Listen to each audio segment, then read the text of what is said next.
Here we go.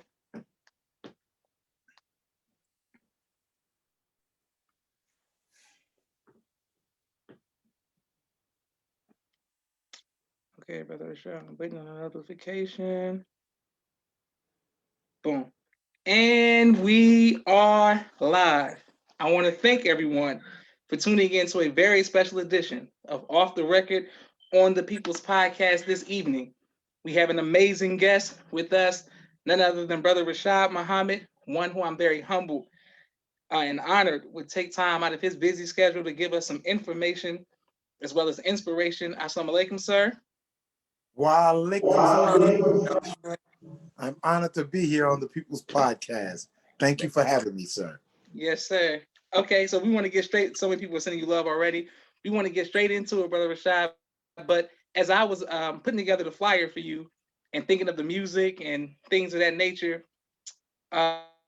looking back over the travels that you've done with the minister and the videos, what made you not be afraid, or if you weren't afraid, but what made you put your life on the line for the most honorable minister Louis Farrakhan? Well, brother, in the name of Allah, the Beneficent, the Merciful, there's no God but Allah, and Muhammad is indeed his messenger. First and foremost, I'd like to greet the audience with the greeting words of peace, of Assalamu alaikum. And also, I'd like to extend my love and condolence to all the believers that have lost loved ones during this time of trial and this severe year of trial for us. And I'd like to extend my love to the believers. And also on behalf of the Honorable Minister Louis Farrakhan, I would like to extend the greetings of Assalamu alaikum. He asks every time that I would speak to the believers, if I would extend the greetings on behalf of him. And without any doubt, I bring you the greetings of love and peace from our leader, teaching guide, the Honorable Minister Louis Farrakhan, of Assalamu alaikum. And alaikum salam, sir. Please return the greetings to the Honorable Minister Louis Farrakhan, sir. I most certainly will, and know that his greetings and love for you is a prayer for you and your family. So with that, and the other thing was, he said to inform the believers that he would go away, but he would return and that we would see him if we are faithful on his return. So I wanted to make sure that I was true to the instructions that I was given when I addressed the believers. But thank you. Yes, when it came to sacrificing or presenting my life, that became easy. When I came into the nation, it was like a very serious time in my life. And when I came in, I gave it my all. And there was no looking back in reference to going back into the world, the thought of going back into the world. So I gave it my all and tried to be as sincere as I possibly could. It put me in a position where I became somewhat dependable around the final call during those times, taking on many assignments and whatever was asked of me to do. And naturally, as a young man coming out of the streets, naturally you grow up being a warrior. So it's nothing when you think about fighting or, that wasn't even a thought in my mind about fighting or losing my life. That was like second nature. That wasn't even a thought. At any point did I think that I would lose my life or be unvictorious in a fight. I never thought that we would have a fight where we wouldn't be victorious. So that, from that angle, I was never afraid. I grew up, in an environment was like a war zone. So I had seen many things at that time in my life from a young man up, even people being murdered right in my face. So that wasn't nothing new. So it wasn't at any point that I can recall that I was afraid in that regard. And it was a natural experience. When you love what you love, then it's easy. And even before I became a member of the team, I was willing to fight and if necessary to die just on behalf of the believers. That's the type of camaraderie and brotherhood that we had. So that was not a thought. It wasn't like I came and say, I'll give my life. But I knew that if that arose or if the time came, then that wouldn't have been a question. We didn't think about it. We did what was necessary.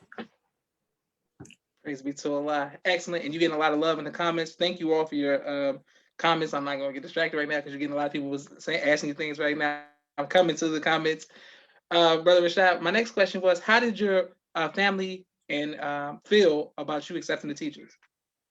When you say my family, my immediate family, my brothers and Yes, sir. sisters. Yes, sir. Yes, sir. Well, naturally, my family was excited because they saw a new chapter in my life. They saw that I was trying to change and redirect my life. They knew what I came from. My mother was very supportive when I joined the mosque, when I joined the nation, and I attended the final call, even to the point where at one time I found myself being put out the nation or being suspended around some funds and some things that had happened. And my mother gave me the funds so that I may return back to the final call. One night I was in a dining room and I was reading the Bible at the dinner table. And she came and asked, son, what's going on? I noticed you haven't been going to the temple. And I shared with her what had happened. And she had given me the money and I went and paid the money and returned back to active duties. So my family was very supportive. I also sent you a picture with me with my hands on the table. That was my first Thanksgiving in the nation. And I was sharing with my family my experience of Islam. And naturally, I grew up in a Christian family. So they had questions and sometimes it would get heated. And you see the brother with his hand in my back. That was my oldest brother. And Okay, at okay. that time, he was patting me in the back. Say, that's right, brother, preach. Tell him, brother, preach, preach. That was my oldest brother. And present was my grandmother, my uncle, my mother, and my family. We were all in the dining room. So they were very supportive, very supportive. Praise be to Allah. Beautiful. Um, thank everyone. When you first got there, thank you in the comments for watching people's podcast. When you first came into the mosque, can you let us know the climate in Chicago, who trained you, and what was it like when you first came in the mosque? Well, I came into the nation in 1984. Uh, in 1984, I was just getting out of high school, and I was actually working as a lifeguard during that time. I was working with the Chicago Park District, and I would do the summer job as a lifeguard on the beaches in the city of Chicago, and then some pools. And during the winter months, I would train and condition myself. Well, I would swim maybe 4 days out of a week, 5 days out of a week, and I would swim a mile every time that I would get in the water. Uh, and that would take me around 45 minutes to swim a mile. And I would do that religiously every time that I would get in the water, just as my routine and training. And then when I came into the mosque, Brother Minister Abdullah had given me Message to the Black Man. I read Message to the Black Man. I knew from the very first day I read it that I would join the mosque or join the nation. I always knew that one day I would either become a Muslim or a Mason. From high school, when we was in high school, I had a teacher that gave us all Muslim names. And with that, I was able to have some introduction or some understanding of Islam. And also we had Muslim restaurants in my neighborhood. And the minister used to speak right across the street from the building that I grew up in. And that was when he was speaking at the Inner City Studies, or what they call Northeastern University, which was on 40th and Oakland Wall, right down the street from Holy Angels. So I was very familiar with the Muslims. So when it was introduced to me, naturally I wanted to be a part of it and start to come out. And once I started to come out, within a month or two, I was active. So right after I finished my season as a lifeguard, I became even more active. So I would say around the summer or the fall of '84 was when I actually came into the nation. And by Thanksgiving that time, I was actually holding posts at the minister's home during that time. So we were very, very active. Praise be to Allah. Yes, sir. And what was it like meeting the Most Honorable Minister Farrakhan for the first time?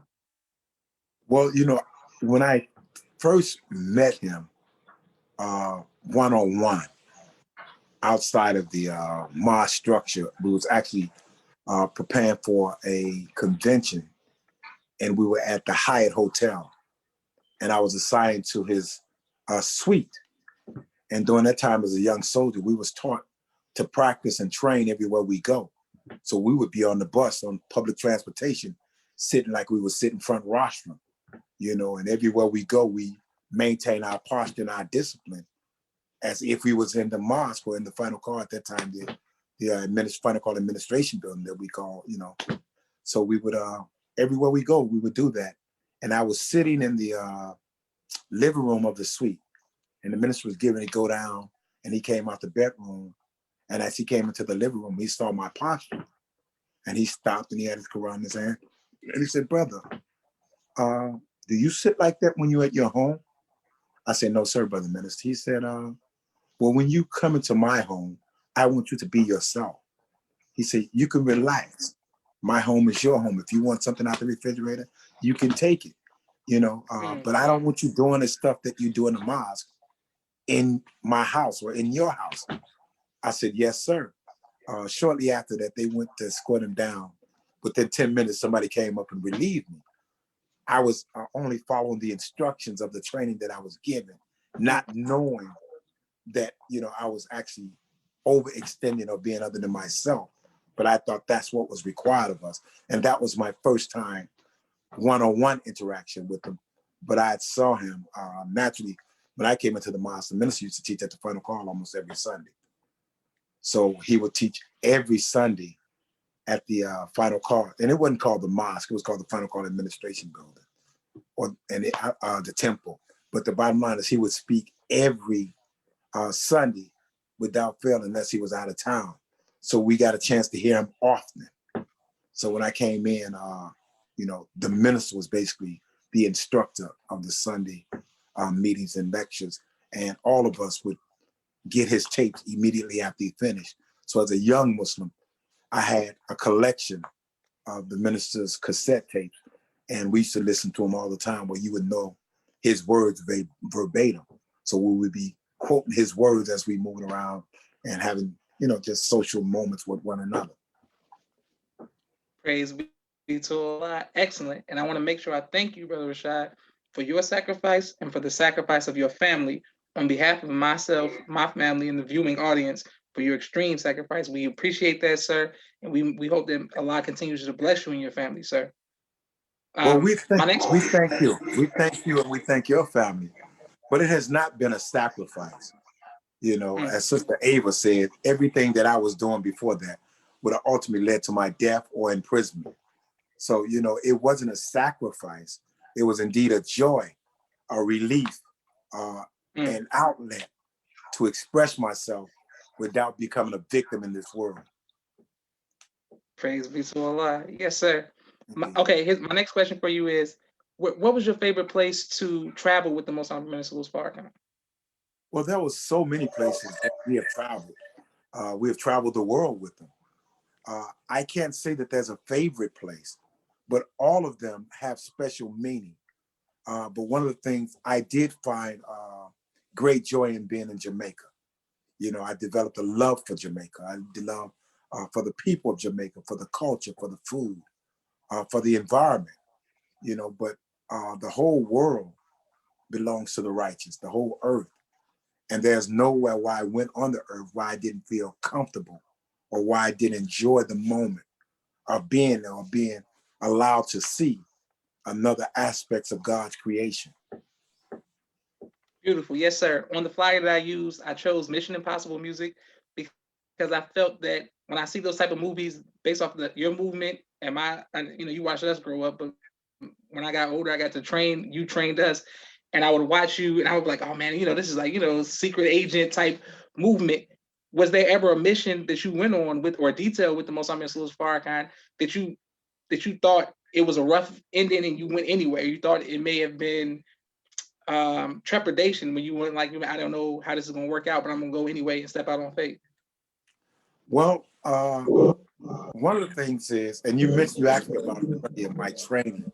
I was trained under Brother Ali Muhammad, who was then known as Brother Frank, and during that time he was the supreme captain, and that's who Yes, actually sir. brought me to the team, and who actually gave my training. Brother Ali was a very principled man. He was a very spiritual man. He was a very kind man. He was a man that gave you the foundation by which to do things rather than try to tell you what to do. And he gave you a foundation that was rooted in principles that you can build and, on in life. So that was like a father figure to me. And then Mm-mm. also watching Brother Salim as a young soldier, his movement, his ability to communicate. Uh, there's no one that I knew of that didn't like Salim. Salim was a people's person and he knew how to get around. So watching his movement, Yes, sir. watching him move around the hotel, moving around the principal, moving in and out of buildings, driving, all of that was fascinating and exciting. So that's the base of the training. When it came to, there's one time, and I thought about it just recently, and I literally broke down thinking about it because I said, I didn't realize that God had used me to stop what could have been an assassination on the minister's life. And what happened was we were going into one of the islands, and the minister was very concerned. And he asked me, Rashad, who's going in advance? And I said, Brother Minister, I am. And Brother Donald was going with me. And then the minister shared with me what he thought and what was going on around me, which to my surprise made me more afraid. And it made me afraid because there was doubt around whether or not I can handle the job during the advance during that particular time. And the minister was so concerned that it made me I became afraid. And I was so afraid that I prayed and I prayed and I prayed to Allah to guide me, to instruct me, to touch the hearts of those that I would meet with, to make things easy for me or to prepare a way for me because I didn't know. Uh, and this is one of the a time that I really got to know that God answered my prayer. Allahu Akbar. And the way that I knew that God answered my prayer, I didn't know it until I looked at all of the events that took place. But as soon as I got on the island, the first thing that the gentleman in charge said to me was, "Who are you?" I said, "My name is Rashad Muhammad. I'm here on behalf of the Honorable Min Farrakhan." He said, "Whatever you say is what I'm going to do." I said, "Yes, sir." He said, "Did you hear me?" I said, "Yes, sir." He said, "Whatever you say is what I'm going to do." I said, "Yes, sir." So as the events continued to unfold, I met with one of his assistants. And when I spoke with her, at a certain point in the dialogue, the hair stood up on my arm.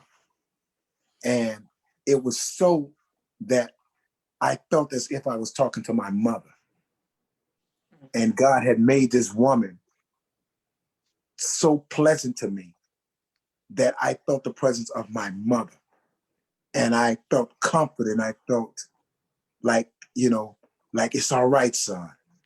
And they looked after me and they looked after him. And at the end, the lady said to me, she said, "Son, I know you love him and I know you had his back." She said, "I watched you the whole time that he was on the stage as he spoke." She said, "You never took your eyes off him." She said, "But as you had your eyes on him, I had my eyes on you." She said, "I know you had his back, but I had your back and was nothing going to happen to you on my watch." And everything that we needed, they provided to make sure that the Honorable Minister Farrakhan came and left. But as I reflect over that just a few weeks ago, I literally broke down because I never thought about the seriousness of that time and what had taken place. But they had really planned to assassinate the minister on that particular island. A live plot. It wasn't an imaginary plot. It was something that was put in place that Allah guided us through. And I never thought about it until afterwards. And when I thought about it, I thought about how the God had used me and how the relationship of that particular event developed and how the people that came around me were all guided and touched and directed by God. And I shared with them at the end, I said that only God could have touched your heart. I didn't know what to expect. But now, as I reflect, I knew that it was God because your very first words to me were, whatever I say is what you would do. I said, I did nothing or knew nothing to say, to command you to say that. But I know that the God that I serve had touched your heart. And I know that it was the God that guided me and guided you to do what you did that allowed us to come home. And that was one of the times that I could say that I really was afraid. But because I was afraid, I called on the God, and I called on the God, and the God heard my prayer, and the God made me to know that He heard my prayer, and it was so real that it's a wonderful feeling to know that you're in the bosom of God, and that you're protected by God, and that no harm can come to you unless it's by His permission, and He sheltered us in that time. Praise be to Allah. Beautiful. You're getting a lot of love in the comments, and thank you all for continuing to watch the People's Podcast. Okay, my next question for Rashad is the name Rashad Muhammad. Uh, Yes. how did that come about? What were the circumstances of you receiving your name, sir? Well, the minister had shared with myself and Brother Haroon on many occasions that he had a name for us. And I never thought or knew what my name would be or what name he would give me.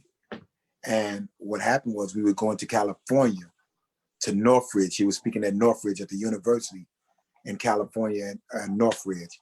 And he had named Haroon when he got on the plane. And he told Haroon to let me know that when he get into California, that he would give me a name. And, because he had been telling us he was giving us a name for years. And I never got one. So I was like, yes, sir. But, I wasn't expecting it. And when he walked, we were in a holding room in California at this university. And while he was sitting down, he said the name Rashad. And he didn't say Rashad, he said Rashad. And I heard it, but I didn't pay attention because I didn't know who he was speaking to. And then he said again, Brother Rashad. And I'm like, I don't know who he's speaking to, so I'm not trying to be forward or put myself in anything. Yes, sir. So Mustafa looked at me and said, Brother, you hear the minister calling you? I said, me? He said, yes, sir. And the minister looked, said, yes, sir, Brother Rashad. I said, oh, praises to Allah. Thank you very much, Brother Minister. He's like, yes, sir, son. He said, do you know what it means? I say, no, sir. He said, guide to Muhammad. And I said, yes, sir, thank you. He said, do you know how to spell it? I said, no, sir. I don't know if I spell it correctly to this day because I don't even know what he said, but I just spelled it according to what I thought. But the way that he pronounced it was Rashad. Rashad. And so the name means a guide to the straight path or a guide to righteousness. And when I got the name, I didn't think much of it because I thought I would get a name like Khalid because I thought that I was a young warrior and had this warrior spirit. So I thought that I would get a name that would reflect the attributes of a fighter. Yes, sir. Yes, sir. That's what I thought. But when he said Rashad, I was like, man, that's interesting. And I did, I never really knew it, but as time went on, I could see it. I could see why the name Rashad was given. Praise be to Allah. Brother Rashad, Brother Rashid, this whole time you've been mentoring me and so many young people. I've been saying your name wrong. Now I feel silly. I'm pronouncing your name. Most of us said Rashad, and most people said Rashad. But the first time that I heard him call it, he said Rashad. Yes, sir. Okay, beautiful. And brother, speaking of you being a guide to righteousness and living up to the name that the Most High Farrakhan gave you, what is it about you that has a love for the youth? I want to let people know who don't know. It is Brother Rashad Muhammad is the reason I'm in college now. He's the reason that many other young people went back to college, went to school, and you took a special liking to not just myself, but many in every city all across this country that I would not have known if it was not for you. And you gave us a chance to feel a part of the Most High Farrakhan in a way that I know we wouldn't have been able to if it was not for you. What was it about us that made you look out for the young people? Well, first and foremost, it was the Supreme Captain, Brother Mustafa. He had Yes, sir. asked me if I would involve myself with training the young people in the nation and to utilize the young people. And naturally, as a youngster, I came into the nation at 19. And without direction and guidance, I had plenty of time, not necessarily knowing what to do with all the time. And sometimes we found ourselves coming to the final call and nobody knew what to do with us. Mm. One of the greatest moments that I had with the youth were we was in Florida. You mentioned it to me a few weeks ago, but we were in Yes, sir. Florida, and I told you and all the other young brothers to go find all the young brothers you can find, no matter what their age, if they were 6, if they were 7, go get them and tell them that Muhammad had need of them. Muhammad had need of them. Let them know that Muhammad needed them and call them all to account and come forward so that we may use this in our service. And after we did that, a sister came to me or called me maybe a week or so later. I think she was from Detroit. And she said, "Brother, are you Brother Rashad?" I said, "Yes, ma'am." She said, "I just want to thank you because you called my son and he got a chance to just stand in line as the Honorable Minister Louis Farrakhan passed by. And he was so touched by this, and you really affected him with this." And to me, I always felt that if the young people in the nation knew that we had need of them, and if we offered to allow them to serve in the capacity that God would allow them to grow and help them to grow along the path of righteousness, then we could turn it over to them. And I saw that when I did that, it gave them hope. It made them feel a part of it. And no matter how young they were, they could have been 4 or 5 years old, just to know that Muhammad needs them, to put that seed in their mind as they grow up, that Muhammad needs them as relates to producing a reality or holding a post to maintain righteousness in an environment. So that to me was a joy. And when I would give you all my word, sometimes, brother, I would work myself till I was sick after Savior's Day because I would go to the salon. I would promise you all that I would serve and work with you all in the morning. Yes, And sir. I always tried to center it around prayer time because I knew that if you got up for prayer, that's between you and Allah, and no one was calling you during those hours. And this is your time. This is your time with God, your time of communion. So after prayer, we could take a few moments and I could share with you. And that's what we would do. So I would never give you all of my word and wouldn't show up. So sometimes I would work all night trying to prepare the salam or dealing with other assignments where I didn't get any rest. But I still made it my business to report to wherever venue we were at to train you all at 5 in the morning. And naturally, I didn't know everything. There were things that I saw that I thought needed to be addressed. So I would summon the energy and the intelligence of others, and I would even ask you all and try to guide you down that path. Like you said, a lot of the young brothers did get married. A lot of them in the nation still today. A lot of them went to school. A lot of them are fathers now. You know, I was in New York and Brother Alton brought me up one day. He was speaking at the FY class, and he said something that really touched me. He said, "I never really understood Rashad." He said, "We wanted to do security, and we would always come around and ask Rashad, could we participate? And he would say, yeah, meet me at the salon. Meet me at the salon at so and so time." And he said he'd have us around the salon washing this or mopping the floors or cleaning up the salon and doing other things. He said, but I didn't know what he really was doing was tying us to the nation. He took our love and desire to be with the minister, and then he fortified it by tying us back to the service of our nation. Well, the reason I was able to do that is because that's what the Honorable Minister Farrakhan had done with me. He knew that I had a love for him. So he took the love that I had for him and he said, "Rashad, I would like for you to serve the believers. I want the believers to be able to go to the salon." So every year without fail, as long as I had the keys, I made it my business to open the salon up for the believers. And when I first started, I knew nothing about the restaurant business. But as Allah would have it, I started to grow. And it was not that I grew because I was learning the restaurant business. I grew because I really loved serving the believers. And I wanted to serve them as I served him. So he taught me in the absence of himself that I had to go amongst the believers and serve. So I wanted to be with him during Savior's Day. But he said, no, you go to the salon and you look after the believers. And I did it so much so till I got to a point where I enjoyed serving the believers. I enjoyed addressing the issues of the believers. So whatever they would come, whatever issue they had, I tried to correct it. I tried to rectify it. I tried to make sure that when they left, that they left in a better spirit than they came.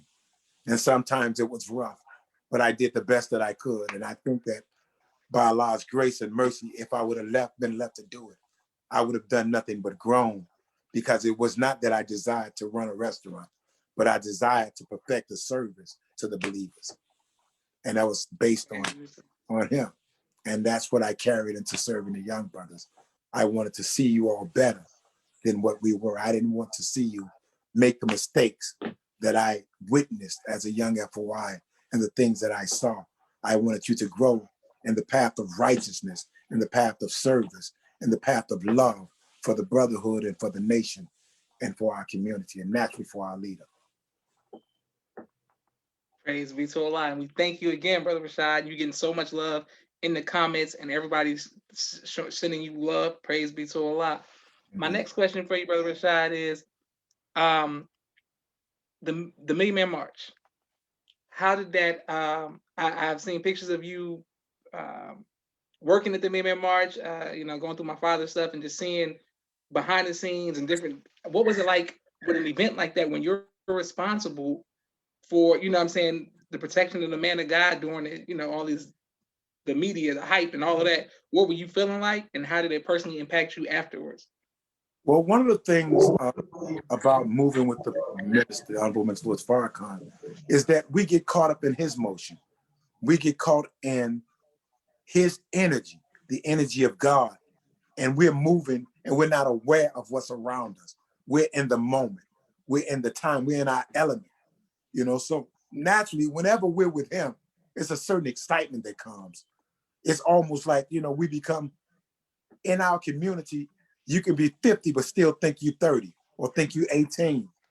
So we're men, but we have the spirit of little boys, and we in our element. It's like we in the major leagues, of the all-star game for baseball as a child, but this is real life, and we're acting out on stage. We're not aware of the effects it's having on others. We're just doing our things, and there are proud moments. One of the greatest moments was when we went up. I'm gonna have to charge my phone. Let me connect it because my battery is low. So Yes, just give sir. me 1 second. Go ahead, Rashad. While you charging your phone, that's the perfect segue into me announcing all of the sponsors of this week's podcast. I want to thank everyone for watching the People's Podcast, and we got a quick 60-second commercial break right now. Our brother Rashad charges his phone. Look at that, boom. Okay, here we are. I want to thank everyone for watching the People's Podcast, and I appreciate you all. 1 second, 60-second commercial break. Come on, here we go. All right, here we go, and boom. Okay, 1 second. All right, I want to thank, you can Cash App, $ the People's Podcast. I want to thank my brother Rashad, Street Premier Media Production. He has a 4K camera and a drone. They work on television and film editing. Thank you very much, Rashad. I want to thank my sister Miriam, ABC I Love Me, her children's book and coloring book, both of which are on Amazon. Thank you all very much for your sponsorship. My sister Naima, Stay on Point Dance Academy, LLC. She teaches ballet virtually to young girls all across the country. I'm coming right back to you, Brother Rashad. Supreme Men's and Boys Urban Wear out in St. Louis, Missouri. He's going to keep you dressed fresh, dripping with the best of fashion. I want to thank everybody. I see you all in the comments. I want to thank Sister Tia Muhammad, Raising Black Millionaires. She teaches economic empowerment with flashcards and development. Thank you very much, Sister Tia Muhammad. Brother Kenneth Muhammad, bow tie maker extraordinaire. Thank you very much. He'll ship the bow ties to you all across the country. I want to thank Brother Todd X McGraw, Supreme Team Insurance. And I have some sponsors that are coming up next month. I got a lot of sponsorships that start next month. I thank you all for the future sponsorships. Brother Chantel X, he pays truck drivers and he is the X in Express. He specializes in refrigeration. Thank you very much, Brother Chantel. Brother Jabbar Muhammad, Client First Construction Inc., painting, carpentry, flooring, plumbing in the Chicago area and the Memphis, Tennessee area. I'm coming right back to you, Brother Rashad. No Sister problem. Landra El Muhammad, Navy beans more than bean pies. Dr. Henry M. Carter in Atlanta, Georgia. That's King Henry Turkey Legs. Thank you very much, sir. Also, I want to make sure I give a special shout out to Brother Rashad Muhammad, COVID-19 disinfecting cleaning services. If you're in the Chicago area, make sure we look out for Brother Rashad. My father's book, A Soldier in the Movement of Christ, AbdulSharif.com. And last but not least, my two books, Cleopatra, which is a children's book, and No Father, No Excuse, both of which are on Amazon. Thank you all for your support. Cash App the People's Podcast to continue to support. Okay, Brother Rashad, we're right back with you. You said a Okay, proud as I was Million saying, Man March. the Million Man March was such that it was a great moment in history. Two things that stood out. One was it was about 11 o'clock at night, and I was coming down Georgia Avenue, me and the brothers, and there was this brother walking down the street with two little boys, a cooler, and a blanket in his hand, and he was walking down by Howard on his way to the mall with his sons that night. And it was so touching because you can see the and feel the energy of what's taking place the night before. And as we see this and we see all the movement in the street and the brothers heading down there, this is at 11 o'clock, 10 o'clock the night before. So when we got up 3, 4 o'clock to go to the mall, some brothers had already had assignments to be there earlier, but the stage was already overtaken.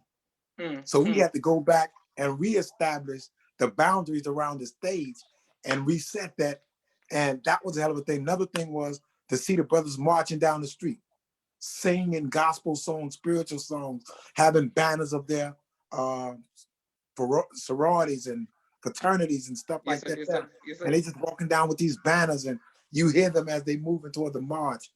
And then the day of the march, at a certain point at the Capitol, they took the minister into this private chamber that was up in where the I guess the top senators be, and it was like almost like a boardroom, and it had a little cubicle that you can look out the window and see onto the mall.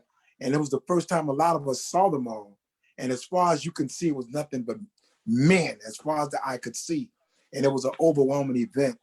But being in the midst of it, we were caught up with the minister and the movement. So a lot of that we didn't get to enjoy because our focus was getting him in and out of there.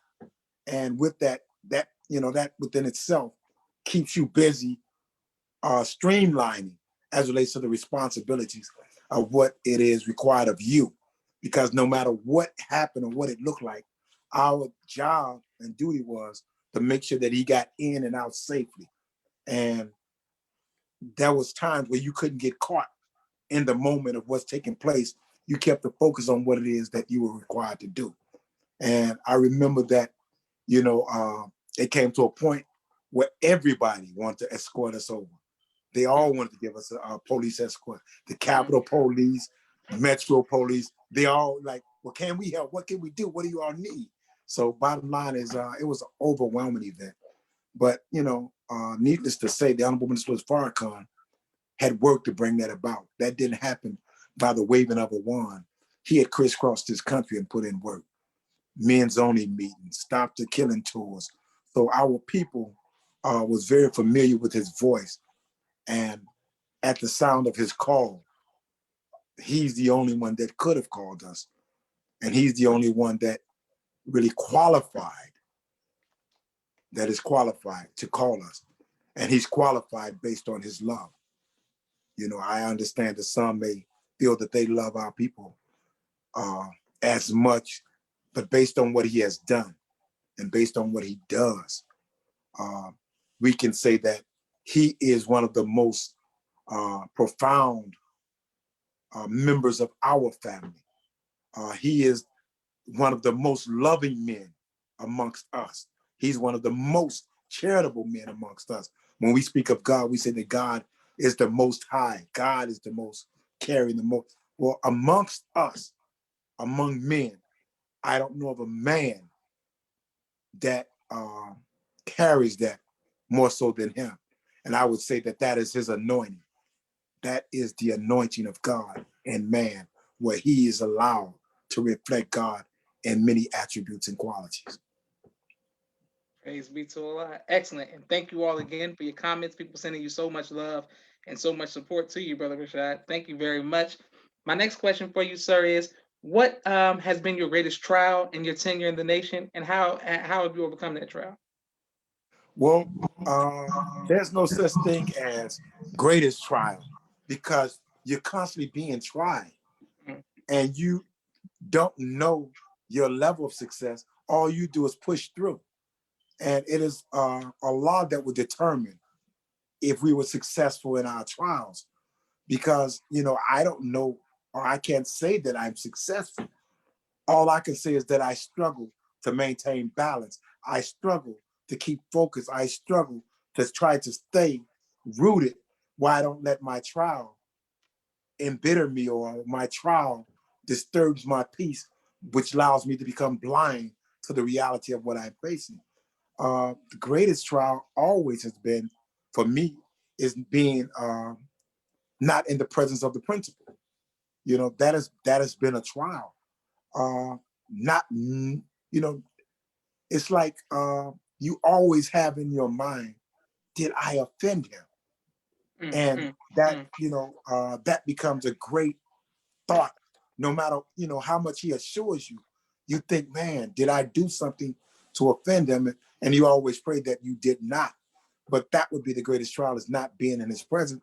But by me not being in his presence, it has allowed me to develop based on what he's given me, to see things in me that I didn't see, to understand myself and my relationship with him much deeper and much greater than being there. It's like when you're in the presence of him, you can become blinded by your day-to-day activities.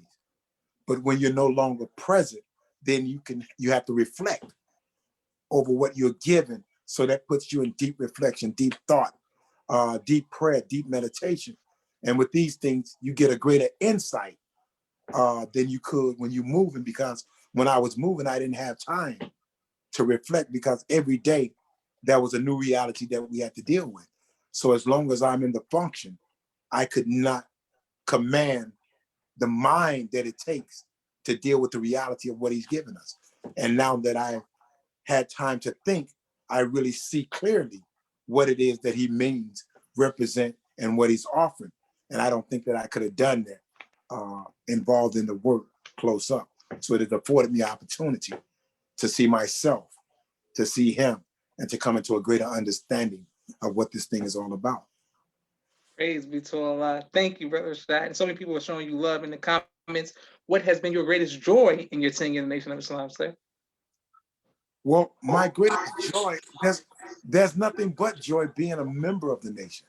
Okay. You know, uh, I always think, we all want to please our Father. And the greatest joy is to know that he knows my name, you know, that he knows me.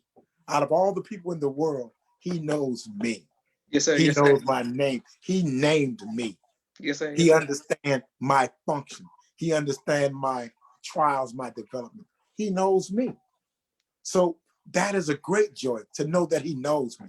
So as he watched me as I go through what I go through, to know that when he speak, there's messages in his message for me. Every time that I hear him speak, I hear something directly for me.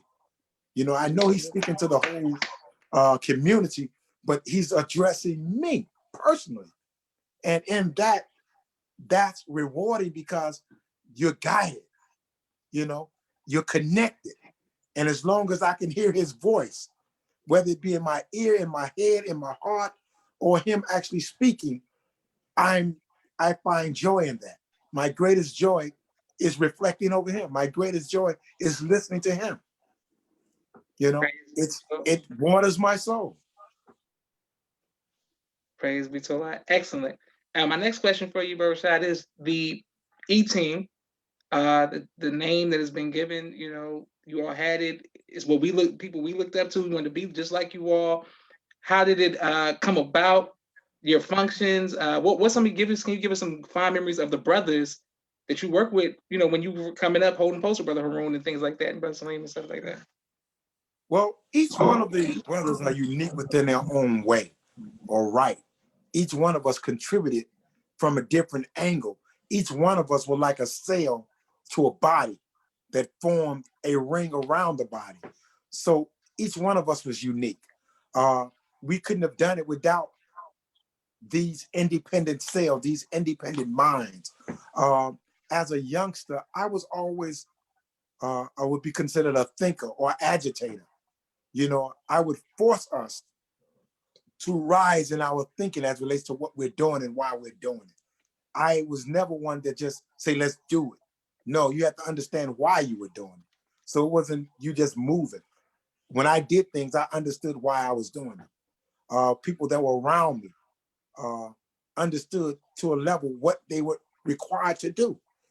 So each one of us was unique. When it came to the name, when I came into the nation, they had what they call the escort team.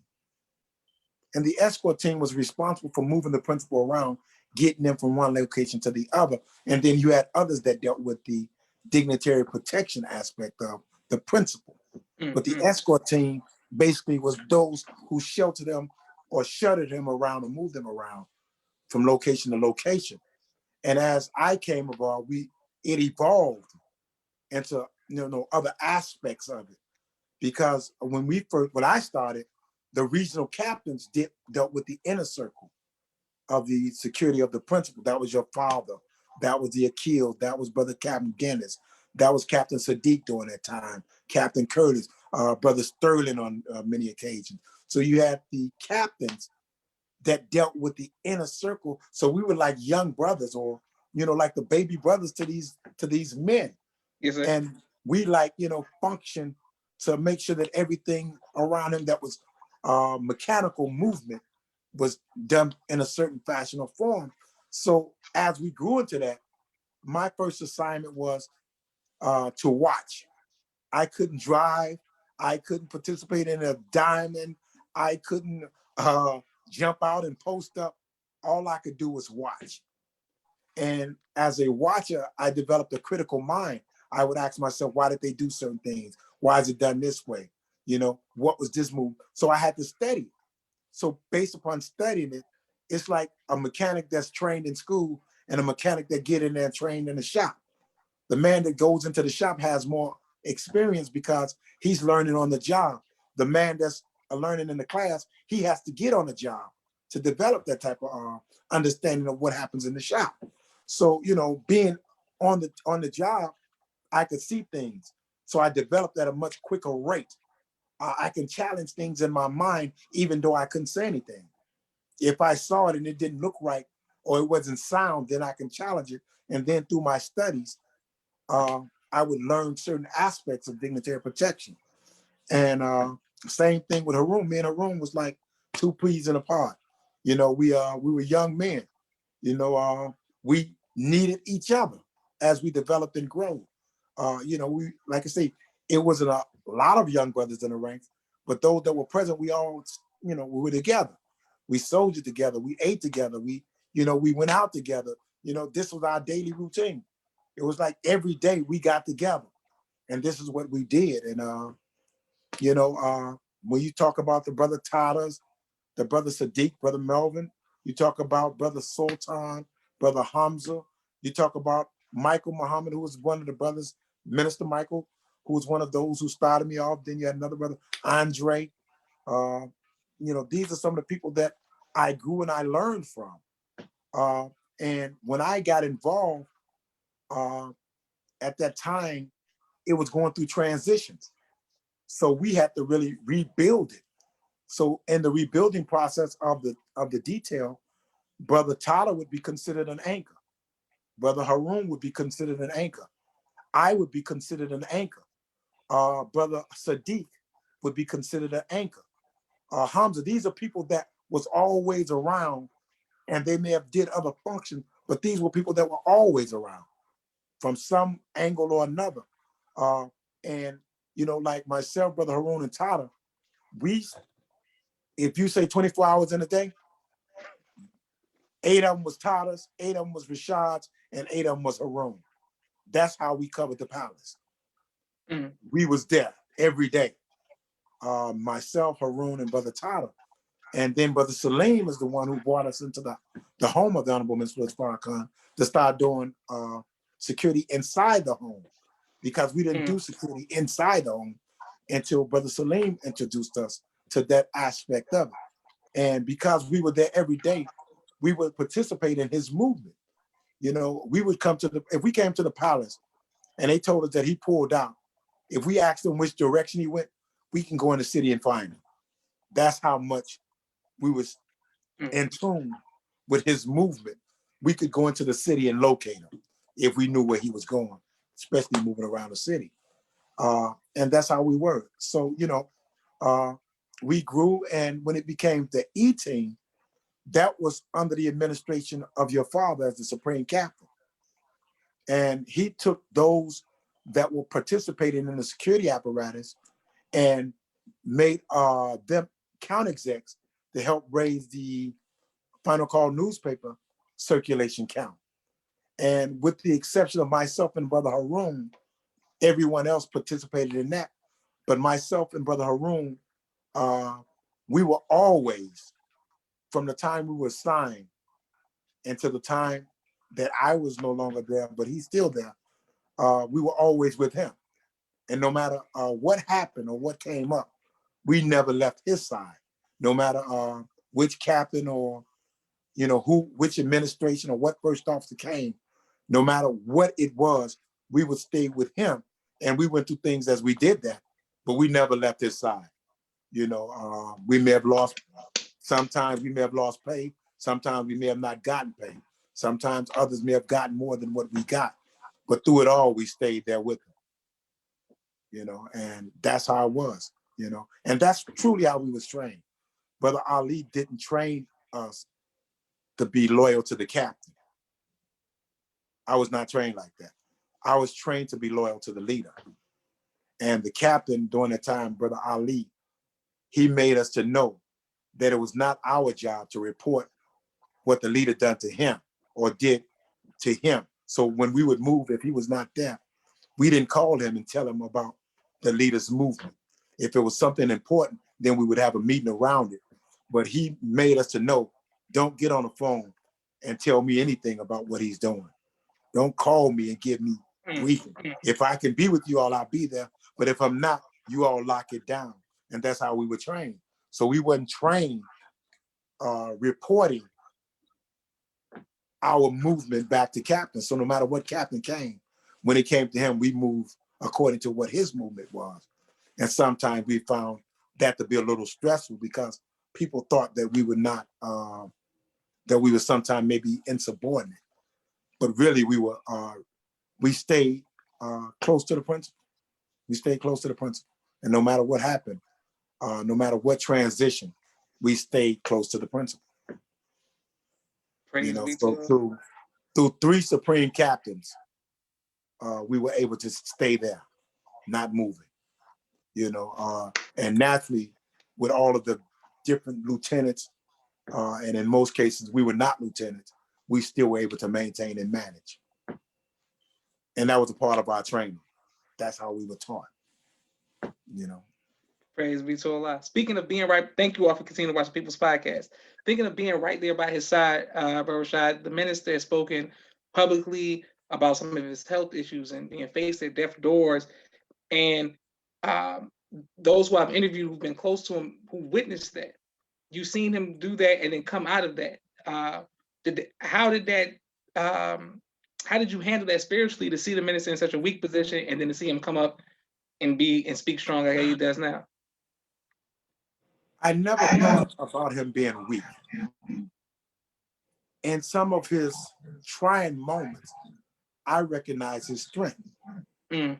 And in my heart, in my mind, I knew no matter what I saw, I trusted in what he taught. I believed in what he said to us. So in the darkest hours, when I didn't know whether or not he would come through it, I knew that he said he wouldn't die. Allahu Akbar. So I knew that even though my eyes may see certain things, I trusted what he said more than I trusted what I would see. Mm, mm, So I mm. knew that I had to come up to the understanding of what he had said. So at a certain point, I knew that the we went to a magic show with him in Vegas. And when I saw the magic show, it gave me a greater understanding. And I saw a magician who gave the appearance to make things disappear. And he did it right before the eyes of the people. And people thought that they saw what they saw, but it really was an illusion. If they could see the magician from a different angle, then they can see the tricks that he performed on their optical reality, which is limited. If they had a different perception, then they'll be able to follow and see the deception that took place. I knew that if a magician could do that and make an elephant disappear, a car disappear based on the angle, then I knew that based on the angle, God could make it appear to be whatever he wanted it to be. So I knew that no matter what I saw, that he would not be gone. And I mean, it became some dark hours, and I had some trying moments when it came to managing the detail under those circumstances. And there's a lot of things that a lot of people are not aware of when it comes to what happened during those times. Some moments you would be very proud of, and some moments could be a pretty much uh, a shame because sometimes we didn't handle ourselves in the best manner, but God covered us in all manners. So it was a trying time for me during a lot of those uh, times when he would go through his medical experiences. But one of the things that no matter what he suffered, his mind never left God. His mind never left the people. Oh, And he always wanted to come serve God and serve the people. No matter what he suffered, he was fighting to get back to the people. So in praise his be. mind and his heart, no matter how dark it got, he never focused on himself. He focused on the mission. He focused on the salvation of a people. He focused on the word that he would deliver that would save a life. And even though it appeared that he would lose his life, he never gave up the hope of service to us as a people. Praise be to Allah. Excellent job. And you are getting so much love in the comments right now, Brother Rashad. It's a lot of people tuning in. Thank y'all for watching the People's Podcast. Brother Rashad, speaking of your trying times and dealing with the minister, I know from my observation, of course, dealing with my parents and just studying strong men, there's always a strong woman by his side. How important has your wife, her role been in your life, sir? Well, my wife is somewhat of an anchor, because as a young man, you know, I can be I can be challenging. I'm not the easiest person to get along with, especially if my mind is made up on a situation. So my wife is somewhat of a balance, that which helped to maintain and keep me grounded. Uh, if I didn't have a wife that was faithful, not only to me, but to the teachings, then I couldn't say that I would be able to survive under the circumstances because my wife is such that no matter what, she's a believer. And as a believer, she believes and loves the Honorable Minister Louis Farrakhan and our nation. So even if I look like I'm going a certain way, she could say certain things to help make sure that I don't lose my way. Even if it looks like I may be suffering or in pain, she can help to release or ease the pain, which makes it easier to face and get through. Uh, it's not easy facing us when you're going through a trial. We are people that are very caring and loving, but don't know how to express it. So in that, sometimes we lose our way. Sometimes we become rough. Sometimes we appear to not to care when we truly do care. Or sometimes we give the appearance I don't give a damn whether you make it or not. That's not really your heart. That's based on conditions and relationships, and even sometimes your own bad experiences and your own suffering in your life that allows you to draw like that. But as a believer, you're always uh, praying and hoping that the believer can get through whatever they're suffering or whatever their challenges are. And I can say that my wife, as a believer, has been there um, to help keep me grounded, and then keeping them focused and not allowing them to waver in their responsibilities and the duties of the nation. No matter where I'm at, they still a Muslim. They don't have an obligation to me. They have an obligation to God. So if I'm here or gone, they still are Muslims. Whether I'm here or gone, their love for the minister should not change. Their love for the nation should not change. Even if their love for me change, their love for him should never change. Never, even if it changes for me. Because I may mishandle this or this mishandle that.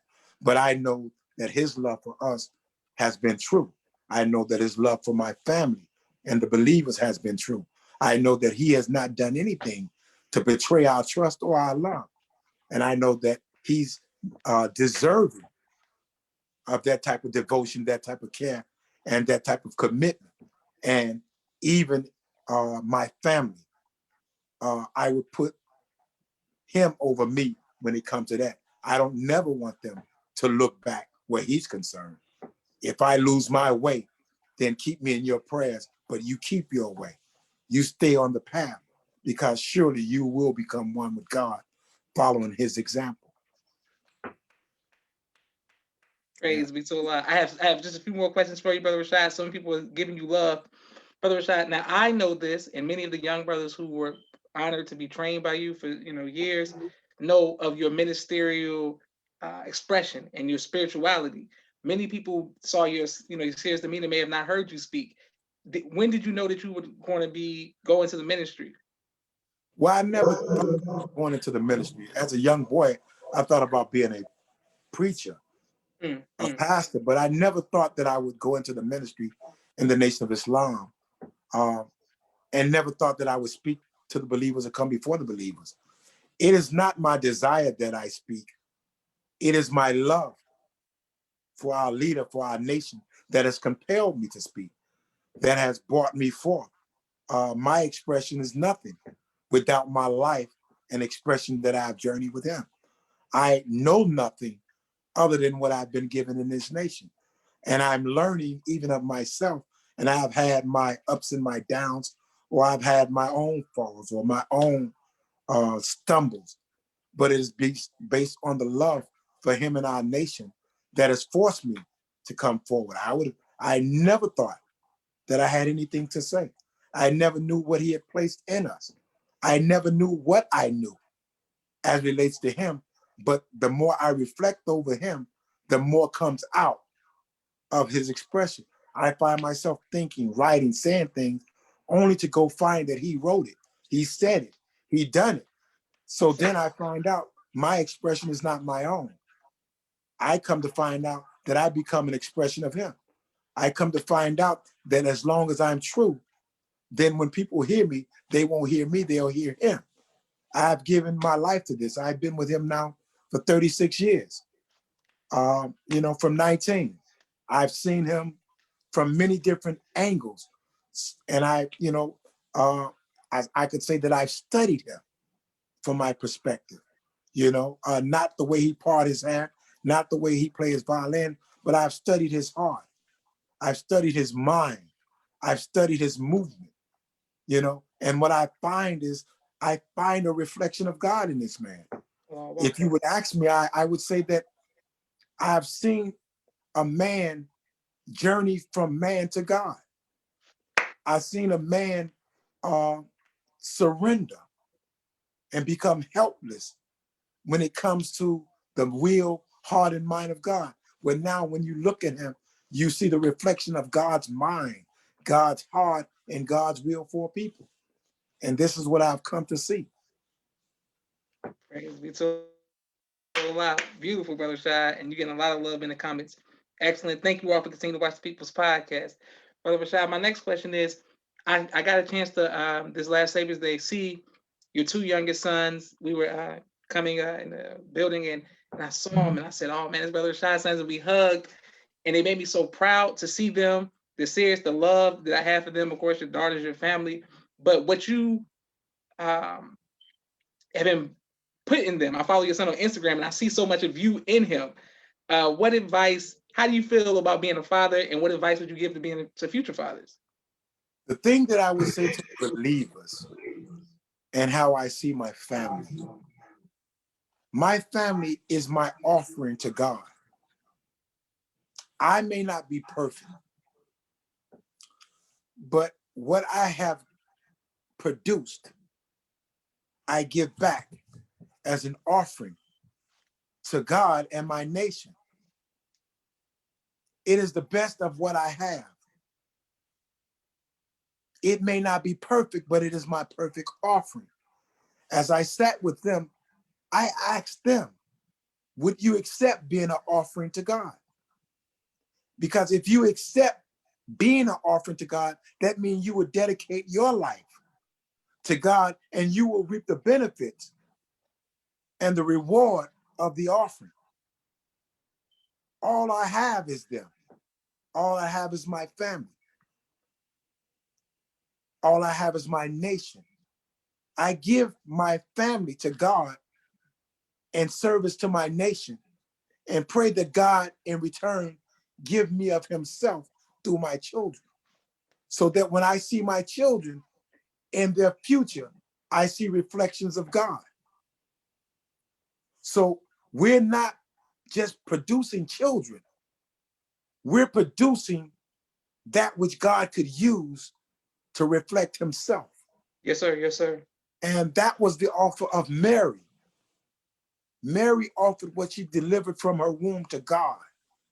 And in God return gave her an expression of himself through her son. The believers of the Nation of Islam, you are a product of a teaching. And if we handle ourselves right with this teaching, then we produce a product. The question becomes, is the product worthy of God? My prayer is that the product is worthy of God. So I ask all of them, will you accept? Will you accept? Because if you accept, then I have done my job as a father. Now you have to develop your relationship with God. Does it mean you'll be perfect? No, but you'll be perfect in the stages of your development until you reach your perfection. So it's just like an embryo. It's like a fetus. It's like a baby.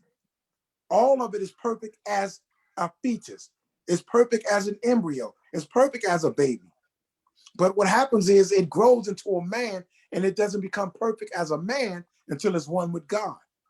And that is the ultimate aim. And my prayer is that they become one with God through surrender of themselves based on the process. So my children is my offering. It is my offering to my nation. My nation can utilize them in whatever capacity that they prepare themselves for service. So I try to give them the guidelines and the principles by which they can establish themselves to be a tool that is useful, a tool of grace and honor, not to be that of dishonor. My prayers is that they honor their father through their surrendering and submission to God. And my prayer is that they honor God and allow him to shine through them. They are an extension of me. They all wear my name. My son is Rashad. My daughter is Rashida. My other daughter is Hadia. My other son is Hadi. All of their names basically mean the same. A guide to the straight path, a guide to God. They are an extension of me. That's why they all wear my name. Hadi is the same as Rashad from a different angle. Hadia is the same as Rashida. So I gave them all the name that he gave me.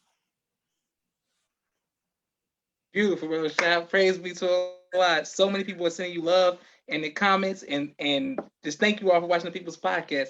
Brother Rashad, whenever you would come, well, not whenever, but most of the time when you would come to Atlanta on the details, we were blessed to hold posts. You would go and get Jamaican food. What is why? What is with you in Jamaican food? Why do you like it so much? Um, yeah, what is it with Jamaican food, Brother Rashad? Well, one of the things is when you're traveling, you're always trying to find the best food to put in your body. You know, it was a time, brother, when we used to travel, we had very little money. And we used to go to these Chinese shops and get these little greasy fish sandwiches. And the Honorable Minister Farrakhan heard about it. And he's like, no, you all can't do that. I can't allow you all to travel with me and you cannot eat a decent meal or eat in the places that we're staying. So he started to provide us with the per diem that which will allow us to have a decent meal. And what I would do was I would look for a decent meal. And what I found in most Caribbean spots is that their food is cooked fresh daily. And if it's not, you know right away. I eat fish, you know when fish is fresh. So most of the Caribbean places, they cook their food fresh. You can tell when the rice is fresh. You can tell when the beans were fresh, the vegetables are fresh. So I knew that I was getting a fresh cooked meal. And I knew that in most cases it would be flavorful. And like I say, when I first went to Jamaica with the Honorable Minister Farrakhan, my very first time in Jamaica, I met Muslims. And because of the Muslims that I met, I fell in love with the Muslims and I fell in love with Jamaica. When I heard them the very first time speak, their love for the Honorable Elijah Muhammad solidified my love for them. And when I heard them and how they revered him, it touched me and it opened my heart to them. And from the very first day that I met them, when they would come to Chicago, I opened my home. And they could stay in my home from the very first day that I met them. And that was based on the love that I heard coming from them for the Most Honorable Elijah Muhammad. And because of the love that I saw in them, it made me bond with them. I enjoyed being in their presence. And that developed into a love for Jamaica. I love Jamaica because Jamaica was so akin to our people growing up in the South. I one year was blessed to take my mother to Jamaica. And I thank the nation because it was the nation that provided a way that I could have done that. And I took my mother to Jamaica and my mother said, I don't want to come back to Jamaica. She said, it reminds me too much of Mississippi. And Mississippi was a traumatic experience for most of our people. My mother didn't have a good experience down there to the point where she didn't even want to be buried in Mississippi. So when we went to Jamaica, based on the condition of the people, it's very akin to the people of the South during the time of our suffering. So naturally, when you see your people suffering, if you have any kind of heart, it touches you. And I was such that I could sit in the park and just watch them all day. I could sit at a bus stop and just listen to them talk and walk by, and I would find great joy just watching their movement. I always enjoy coming around watching the people, even if I said nothing, just to be able to sit and watch them go about their day and look in their faces and see their struggles, look in their faces and see their pain, look at their victories and their triumphant over poverty or whatever they suffered, and to have an expression of joy. And I could sit back and I could watch them, and I watched them move with such grace, even though they may have had a rough life or may have been poor. And I could see that and I could feel that.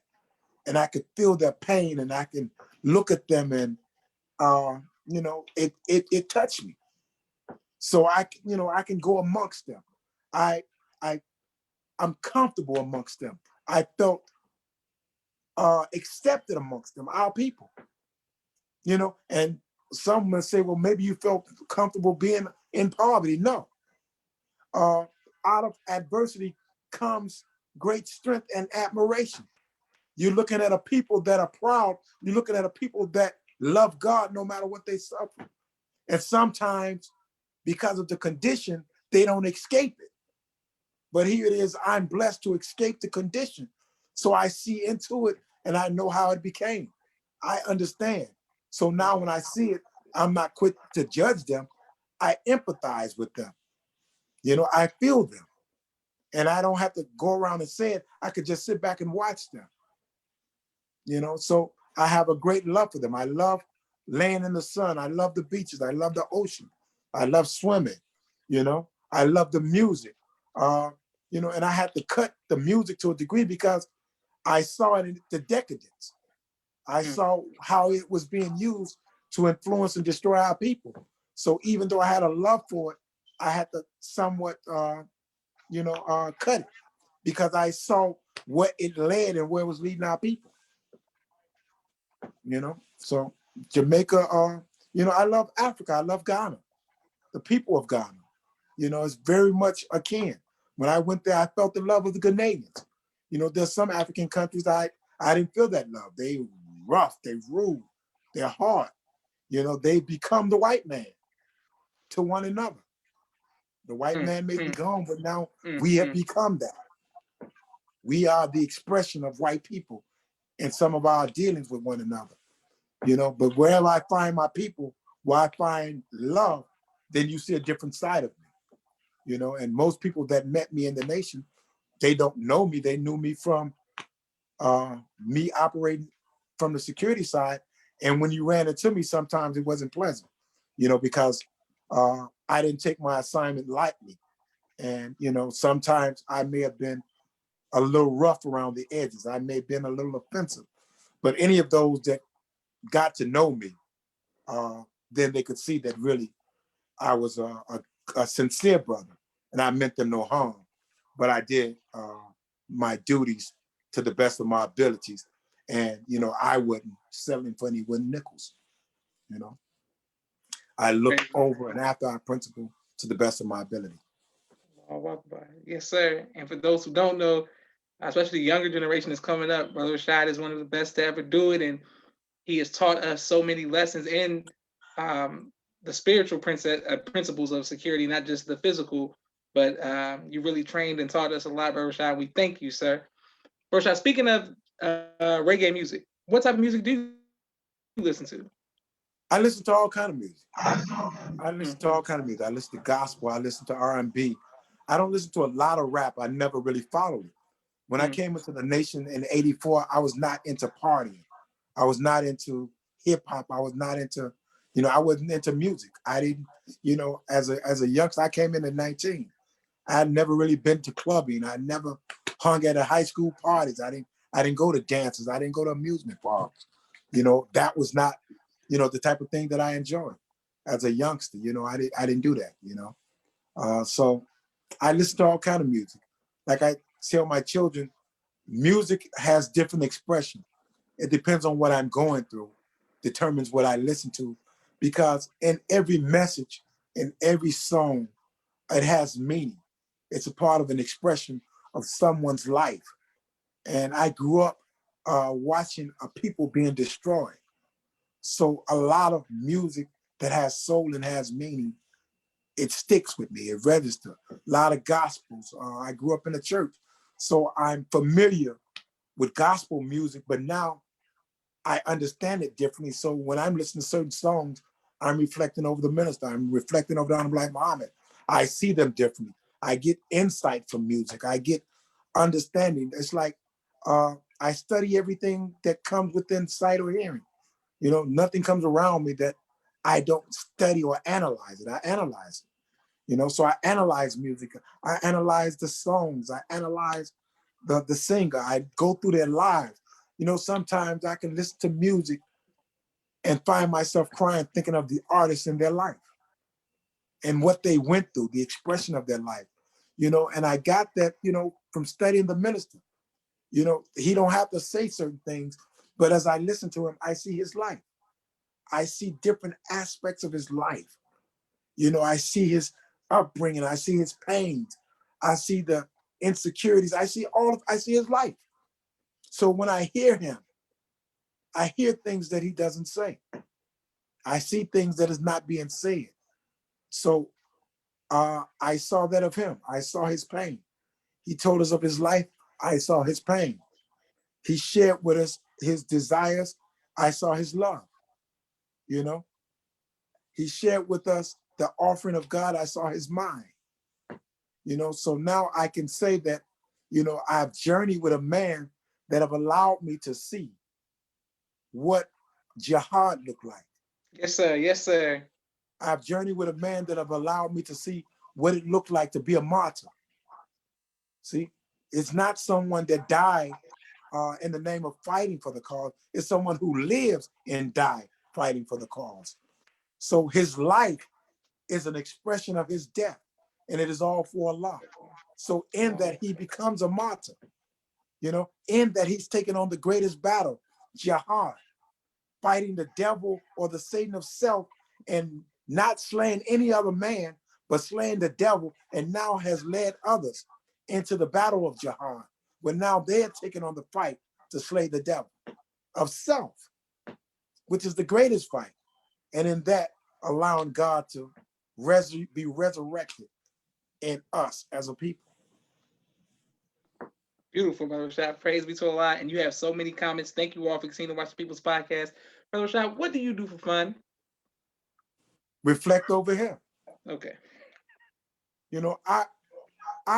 It brings me great joy thinking about him in many different areas. I think over him a lot. I think of him a lot. Reflect over him. I listen to his words. If you say some of the things that I do, I skate, but I don't put skating over thinking over him. Yes, I think of him all the time. I skate sometimes, but it's not a day that goes by where I don't reflect over him. Something he said, something he did, something he said to me, something he wrote, different aspects of life, things that I saw happening around him. I reflect over him. Praise be to Allah. Yes, But sir, bro. like I say, I enjoy laying in the sun on the beach, but that's not my life. I'll put on some roller skates and I'll go skating, but that's not my life. That's not what, that's a aspect of it. And these things, they come and they go. I enjoy going to the gym. They come and they go. Joy washing and being involved in martial art. It comes and it go. It's not the fullness of me. I'm occupied most with the reflection of God. Beautiful, Brother And Rashad. Praise be to Allah. I see that greatest in him. And my expression of how I see God has come from him. Beautiful. Praise be to Allah. You get a lot of comments. Rashad, 2 quick points I wanted to make. Me and my sister Miriam was talking about how we remember you skating all the time at the skating parties. We remember that vividly. I was like, I forgot. That's how I remember you used to skate all the time. They used to play James Brown and like all the music at the skating party. And I remember Brother Rashad skating. You did a good job.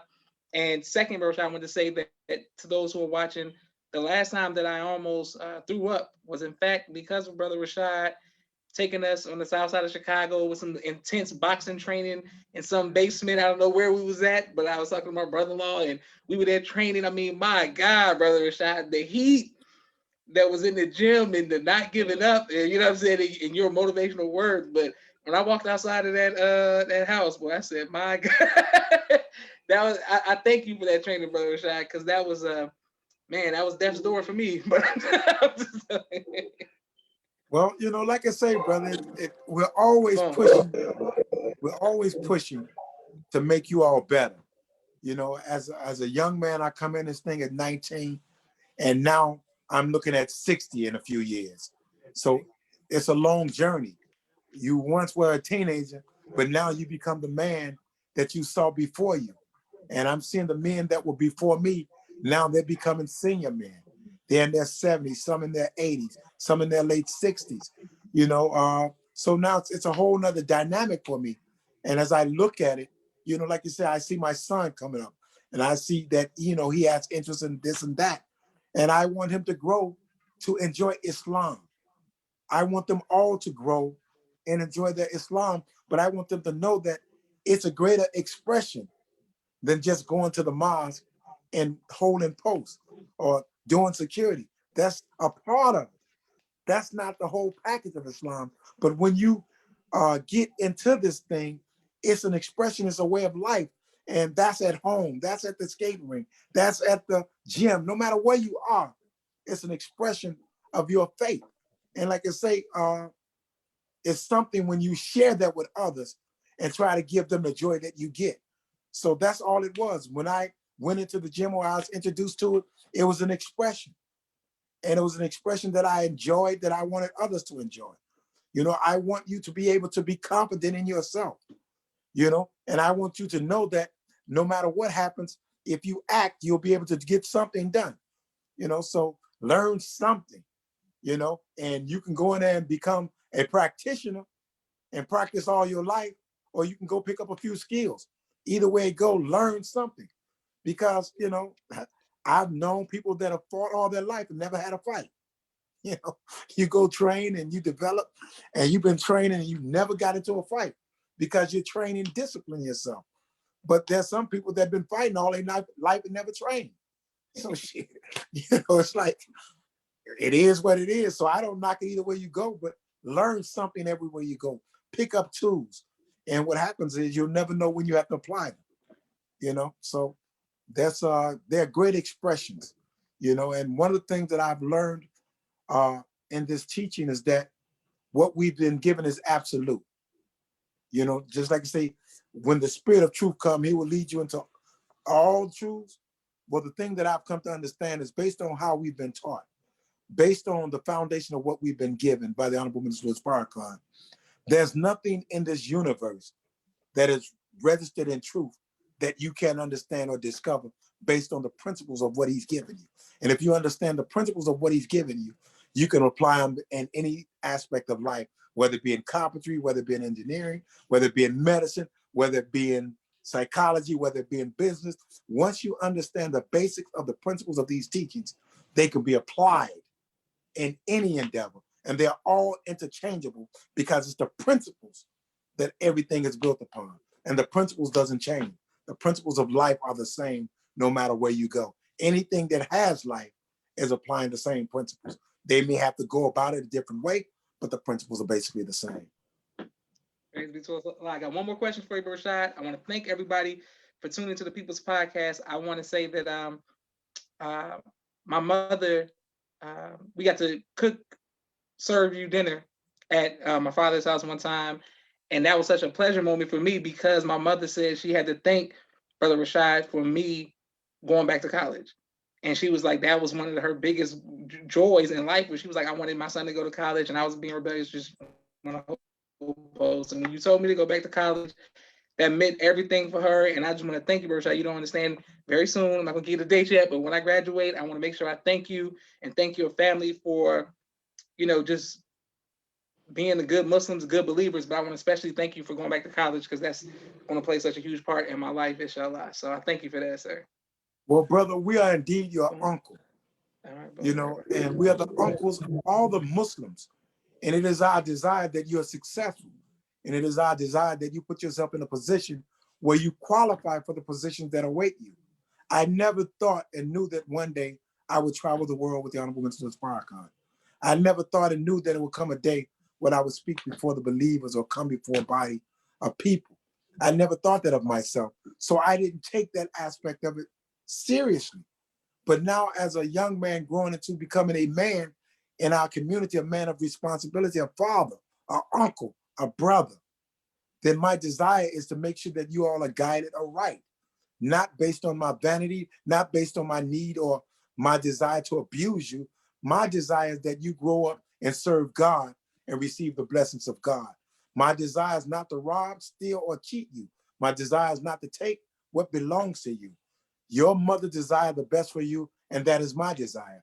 I do not desire to take any Muslim child from their parents. I desire to help the parents to fulfill their desires and wishes for their child, whatever they may be.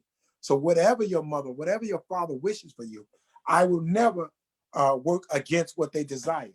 I would only try to make you stronger in the principles so that you may grow up and grow into what it is that you desire and how they see your life. So know that as your uncle, my desires for you are sincere. My wishes for you are sincere. My hopes for your family is sincere. I do not desire to see you lose your life or lose your way. I do not desire to see you other than yourself. I understand that. So my thing is not try to control, not try to direct, but just to aid you in your development as a man to becoming one with God. And that's by example and also by experience. So some of the things that I've experienced, I try to give it to you so that you could avoid it. And then I don't try to draw it out for you. I try to get you to see it and understand it so that you may come to your own conclusions. Because what you're going to do with it will benefit you and your family. So know that your mother is a great warrior and servant of our nation, and her works, her service will never be forgotten. And it is our desire as her brother to surround you and your family with love and to nurture you not till you become a married man, but to nurture you until life no longer exists as we know it. So we would always have these relationships as a family, you know, even if you become Grandpa Josh, if we're around, then we still would try to offer the best of what we have to Joshua and the many Joshuas of our nation, you know, and we're proud of what you're doing and what you're becoming. And we know that you would only grow. And we pray that we build a foundation and a platform so that those that come behind us can see the kingdom of God on earth. They can live in an environment where now they thrive according to the will of God. And God is now leveling the playing field and removing the devil from sight. So now it is our time to come forth. So as we're coming out, and when we come out of this pandemic, know that now God is bringing us forth not to be followers of an old world, not to try to bring the world back to where it was, but now to create a new world. So don't try to come back and do what you was doing. Don't try to bring what you did back then into this new existence. Allow your mind to be expanded and your breast to be expanded to accept what God has for us and take it according to the principles of what we've been given in the teachings and build a new world, build a new expression, build a new paradigm. Don't be like those that you see. Gradually pull yourself away from the world and its expression. Create a new expression, create a new world, create a new you, create a new people. Praise be to Allah. One more question, Brother Rashad, and thank you all so much, Brother Rashad. You have so many comments. I hope that I'm going to put them on YouTube. Please like, share, and subscribe. And I hope that, Brother Rashad, you get a chance to go back and look at each comment because they have some very kind and empowering and inspirational things to say to you, sir. What would you like your legacy to be, Brother Rashad? My legacy, if I could say anything of a legacy, I would love to be found bearing witness to what I've been taught. I would like to be found building the reality of what I've been given. My legacy is to see the kingdom of God on earth. It has nothing to do with me. My desire is to see what God desires. I want to see the kingdom of God on earth. And I want to do whatever I can do to help us to get to the point to materialize and realize what God has offered and to transform the earth into a paradise in the name of God. I desire to see that environment where we come out and we can see people living as human, regardless of creed, class, or color, but under the umbrella of freedom, justice, and equality, Islam. That is my desire. That is the legacy that I would love to see, not Rashad's legacy. I would desire to see what God desired for us as a people. And I would just like to participate in any way that I can to bringing God's reality into fruition. Beautiful, Brother Rashad. Praise be to Allah. Thank you all for your comments. Brother Rashad, I want to stress to you, your wife, and your 4 children that we thank Allah for your service. We thank Allah for their service. And may Allah continue to bless you, sir. I'm humbled and honored for you to be one of my mentors, and someone who's very inspirational in my life. And I thank you. And all of the young people who came up under you, we don't take your training for granted, Brother Rashad. Trust me, we don't take it for granted. Well, believe me, brother, I owe a debt of gratitude and thanks to the Honorable Minister Farrakhan, Mother Khadijah and their family, and to the believers of the Nation of Islam. For you have shaped me and to become the man that I am becoming. It's been some rough times, and some of you have ran into the sandpaper. Some of you have ran into the jagged edges, but you're responsible for the man that I'm becoming. And you are all I have. I belong to you. Whether you like it or not, I am yours. I am a product of the Nation of Islam, and I am evolving, I am growing. I am not yet where I shall be. I am not one with God, but I'm on the path. So, brother, I thank you. I thank your family.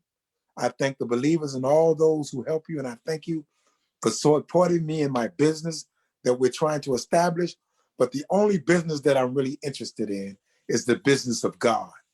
So anything else is just a byproduct of service until I can establish my service to God. So know that that's where we are. And we thank your father. We thank your mother.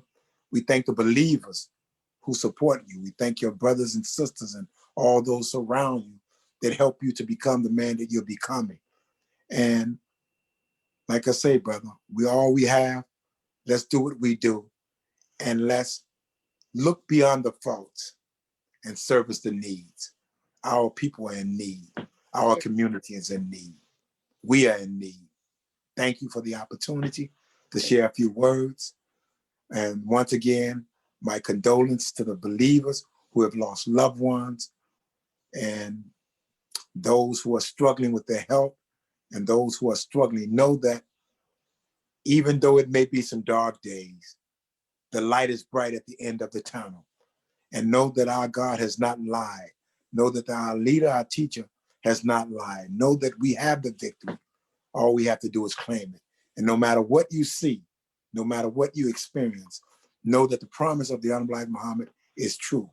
God has come and he's promised to put you on top of civilization so that you may shine and the whole world may come to know of his glory. Thank you, Brother Joshua. May Allah bless you. Yes, sir. And thank you all for watching. Assalamu alaikum, sir. Wa alaikum salam, sir.